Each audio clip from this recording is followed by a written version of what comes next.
Today I'm going to show you some of the tips and tricks I use when I make a new ship build, so hopefully you can use them to make your own ship build tailored to exactly your needs.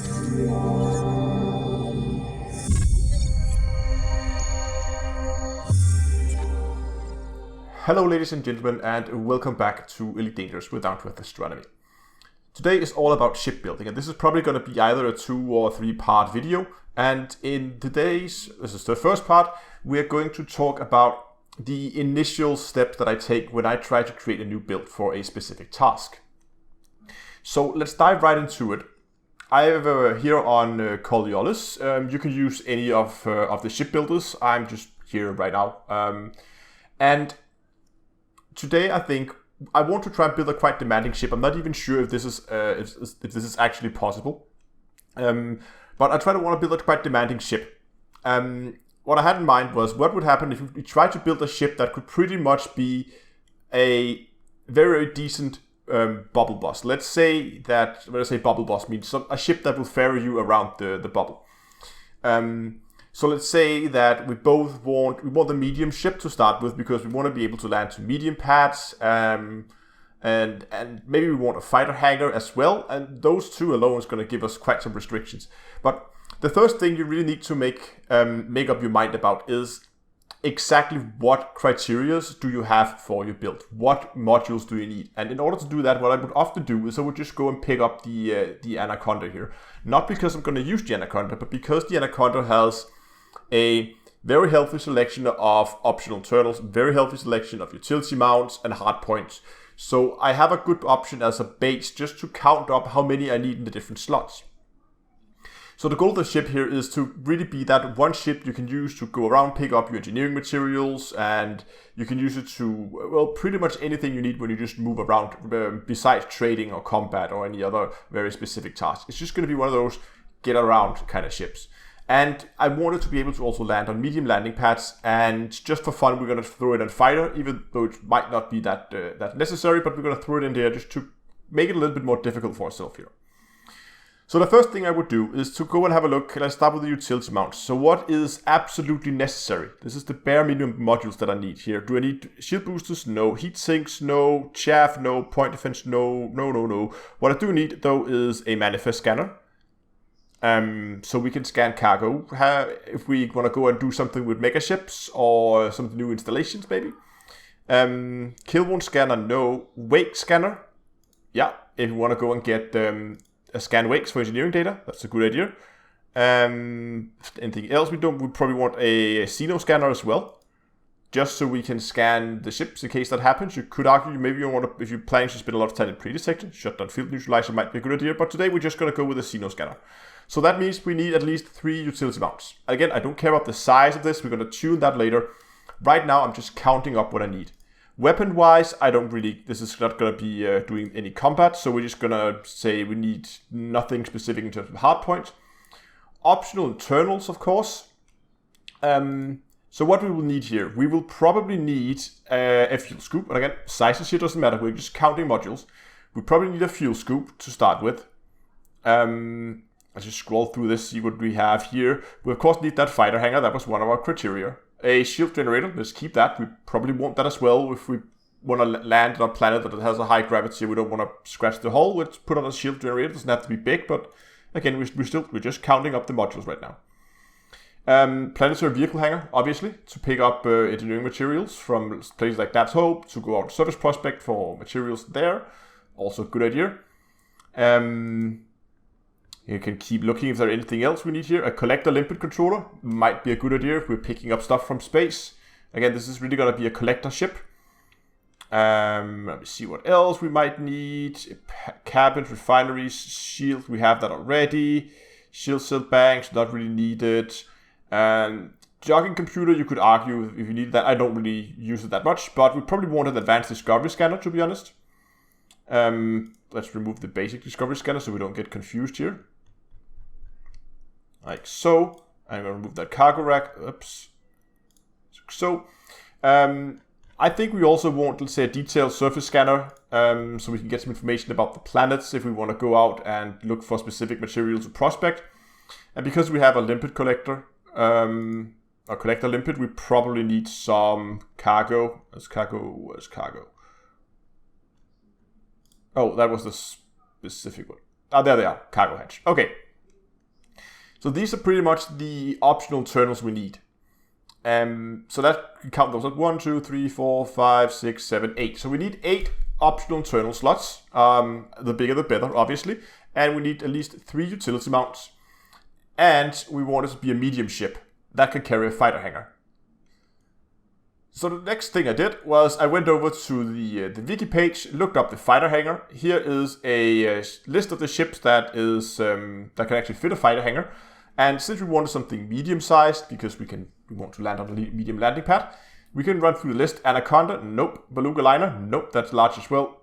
Corvette, no. Gunship, let's open up the page for the gunship. Just opened up a new tab here. Cutter, too big. Keelback, that's a medium ship. Crate, that's a medium ship. Type 9, Type 10, too big. Okay, so you can see just by those 2 criteria, we've already narrowed down our ship selection to 3 ships. So we're getting somewhere now. Okay, Federal gunship. Let's have a look here. This one has 1, 2, 3, 4, 5, 6, 7, exactly 8 internal slots. So that's a good start.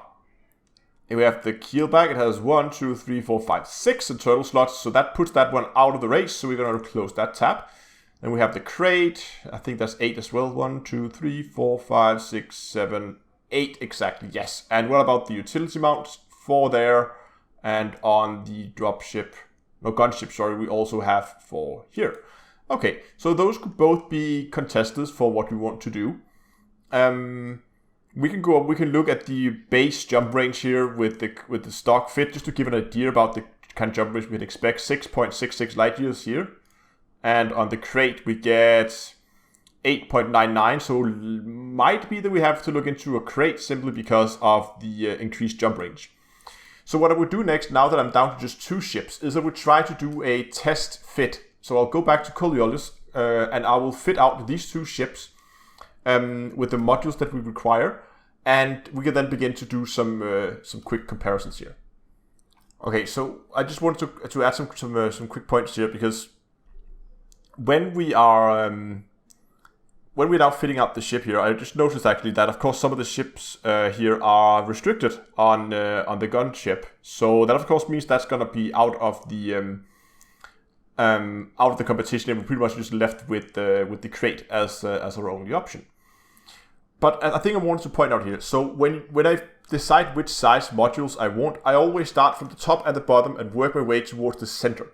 So what I would do here is I would say, okay, we need the detailed surface scanner and the advanced scrubber scanner. They're both class 1, so I'll put those in the 2 lowest slots, because they obviously fit best down there.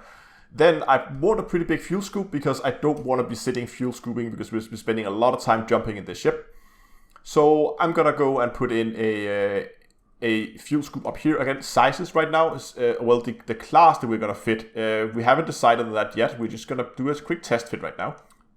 Okay, so the crate actually has the option to fit both a class 6 and a class 5 fighter hangar. Now this is the fighter hangar is just something we bring along for, well, if we want to do some canyon racing or something like that. Just we find a nice spot we want to go out. So I probably wouldn't take one of our top slots for that. So I'll probably hangars here, put that fighter hangar in there. SRV base, again, this is where you can really begin to figure out, or to try to determine your sizes now, because let's see here, where's the SRV bay? Did I scroll past it? Hangars. So we can get that in class 2 or class 4. That means we probably want to use the class 4 slot for that. We have no class, we could fit a class 2, but I would probably use a class 4 slot for the vehicle hangar then. And we can then decide, I'm probably going to go with the lightest one here. But again, that's really up to you what you want to go for here. But now you see we're slowly beginning to fill this up, and let's go and find a collector. Again, we don't need that many collectors, so let's just put one in down here. Is there anything with the range? Masses is pretty much almost identical. So it'll probably fit a D-rated one just to get it a little bit lighter. Might even go 1D, but let's just go 3D on this one. You can see range is pretty short. We need to be pretty much on top of it compared to the 1.3, so that might actually want to offer that extra mass to get that longer range of the collector. Again, that's something you have to make up for yourself. And we pretty much just have 2 slots left. So in this case, I would probably go with a cargo rack in class 5, and then the last one is our shields. So just by starting from the top and then working our way towards the center, and then see what slots we are limited at, with if there's some that only comes in certain sizes, then we can slowly begin by eliminating our options to work our way towards what we actually want. Now I need a shield. Okay, so I just quickly ran through here, and I always, when I do the build, the last thing I fit is the power plant. So to start with, I would always just fit the largest power plant that could possibly go on the ship. And then once I'm done, I would then begin to fine-tune. You can see down here how much power I'm using. I could then begin to fine-tune the power plant size. I could maybe downgrade it or upgrade it or something like that. Since we didn't have any requirements for hard points, we're going to leave those empty, and we didn't have anything in the last utility mount, so let's keep that one empty for now as well. We might put something in there later if we want to, like maybe a heat sink or something like that. But for now, we can begin. We have like something that's beginning to look like a build here, and we can begin to do the engineering. And the core internals is often the easiest place to start, because frameshift drive we want increased range, and you can either go mass management. Class 5 is really the boundary between whether you can go mass management or deep charge. But I normally just go mass management. And now we're beginning to have something that's pretty close. We have an extra slot here. We could use that for a heat sink. And let's put a lightweight on that as well. And I'm going pretty fast over the different engineering modifications that I'm choosing, because that's really up to you. What I really suggest you do is you sit down for every single module, if you're not that familiar with what modifications are available, and read about them, and then think about what's going to benefit your ship most. In our case, we're going to go for a lot of it. We're going to try to lightweight it, because we want that extra jump range. And you can see here, we actually managed to get some very decent jump range, 40 light years, when our cargo hold is full, about 42.5, I would say, with a full cargo hold. So that's not too bad at all. And we still have that very heavy power plant. So now we can begin to slowly downgrade our power plant until we have something that can just about power our ship. So you can see here, if we go 5D, first you probably want it A-rated because of the heat efficiency, so 4A. So 4A will not power the ship. But what if we put a overcharged on that? That will decrease the heat efficiency a little bit. But now we can just about power it actually with a 4A overcharged power plant. And we can then, for the experimental mod, we could then go thermal spread to get some of that efficiency back, so we don't overheat that much when we are scooping from the stars. Power consumption is pretty good, and I mean, if we really wanted a smaller power plant, we could downgrade some of our scanners here. They use a little bit of power, so if we wanted a smaller power plant, we could probably downgrade some of that over here. Or you could choose a smaller shield generator. There are plenty of options here, but with that smaller, it didn't do, they did actually quite a bit for our jump range. Now we're up to 43.3. It's no record by any means, but it's a pretty decent build. I mean, this thing will do pretty much anything you want it to. It will go to mediums, it will land, collect materials, you can go, well, wherever you want. There's a decent jump range. And if you don't want the fighter hangar, you could just change out the fighter hangar for a Guardian FSD booster. And you would have yourself I'm not sure if they have been added into Experimental's Guardian frameshift drive boosters. You could fit one of those. We then have to do a little bit with the power plant again. But then we're actually looking at a ship with over 50 light years of jump range. So that's a pretty decent build, I think. But I hope at least that you learned some points. You've got some points you can use here if you want to build your own thing. I'm probably gonna save this build, because in the next video we're gonna begin to talk about what I do when we then engineer it, some of the steps I go through there, and the process. Because do keep in mind that this build you do here is just a theory that you've done on paper. You need to take it into the game and test it out. But I'm going to talk more about that in the next video. So I'm going to cut it for today. I really hope you liked today's video. If you did, give it a like down below. Remember to subscribe to the channel. And until next time, I will see you guys in space.